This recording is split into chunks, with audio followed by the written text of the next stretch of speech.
I think sometimes it's easy for us to kind of sit back in a space and have biases.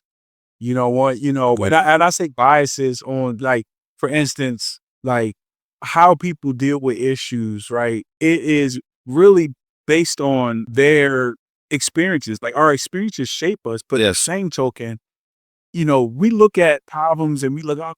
Well, I'm gonna give you an example, right? You see someone who might be overweight. I got no problem with overweight people, whatever. Why don't they just go on a diet? Why don't they just go to the gym? I go to the gym. That's easy to judge. Right? Yeah.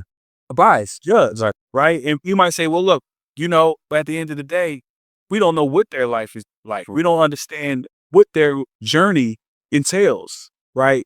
So reframing how we look at people, reframing our entire perspective is key, right? Because the fact of the matter is everybody's challenges are pursuant to them. Yeah.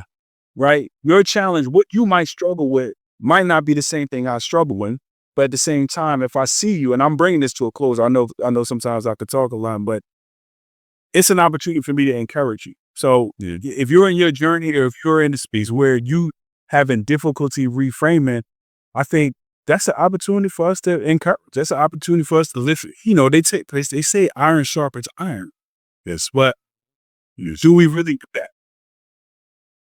I think it's a mindset. We talked about that before, but in saying that and piggybacking off of what you just said, like, the person also has to be able to receive that though, right? Like, because you can choose to empower somebody to help them change their mindset, but if they're not available for that, then kind of talking to the wall, right?